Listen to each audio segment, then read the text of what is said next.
क्या E20 petrol अब देश की सबसे बड़ी नई लड़ाई बनने जा रही है? क्या दिल्ली के टैक्सी और टूर ऑपरेटर सरकार के खिलाफ संसद मार्च तक निकालेंगे? और आखिर ऐसा क्या हुआ कि अब हजारों ड्राइवर E20 पेट्रोल को वापस लेने की मांग कर रहे हैं?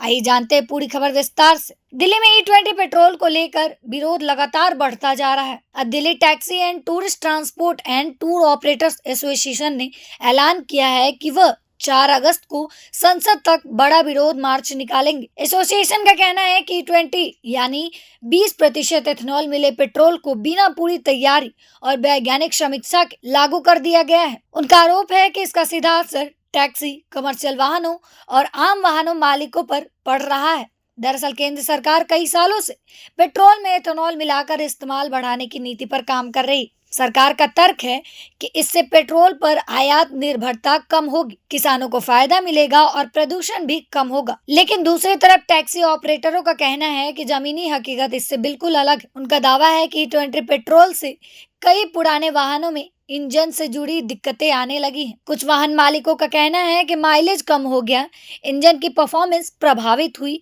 और मेंटेनेंस पर खर्च ज्यादा बढ़ गया है। हालांकि सरकार और ऑटोमोबाइल कंपनियां पहले भी कई बार ये कह चुके हैं कि E20 केवल उन्हीं वाहनों के लिए पूरी तरह उपयुक्त है जो इसके अनुपूरक डिजाइन किए गए हैं। यही वजह है कि अब टैक्सी संगठनों की मांग है कि इस पूरी नीति की स्वतंत्र वैज्ञानिक समीक्षा कराई जाए। उन्होंने कहा कि इस समीक्षा में वाहन मालिक, ट्रांसपोर्ट ऑपरेटर, ऑटोमोबाइल कंपनी, तकनीकी विशेषज्ञ और उपभोक्ता को भी शामिल किया जाए। एसोसिएशन का कहना है कि अगर सरकार उनकी मांग नहीं मानती है तो 4 अगस्त को संसद मार्च के जरिए अपना विरोध दर्ज कराया जाएगा। एक और बड़ा आरोप भी लगाया जा रहा है। संगठन के प्रतिनिधियों का कहना है कि जब लोग पेट्रोल की पूरी कीमत चुका रहे हैं तो उन्हें यह जानने का अधिकार है कि आखिर उन्हें कौन सा ईंधन दिया जा रहा है और उसके लंबे समय के असर क्या होंगे। कुछ नेताओं ने तो यहाँ तक कहा कि सांसद इस पूरे मुद्दे पर चुप है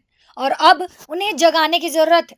यानी विरोध सिर्फ E20 के खिलाफ नहीं बल्कि सरकार की पूरी नीति की समीक्षा की मांग को लेकर है।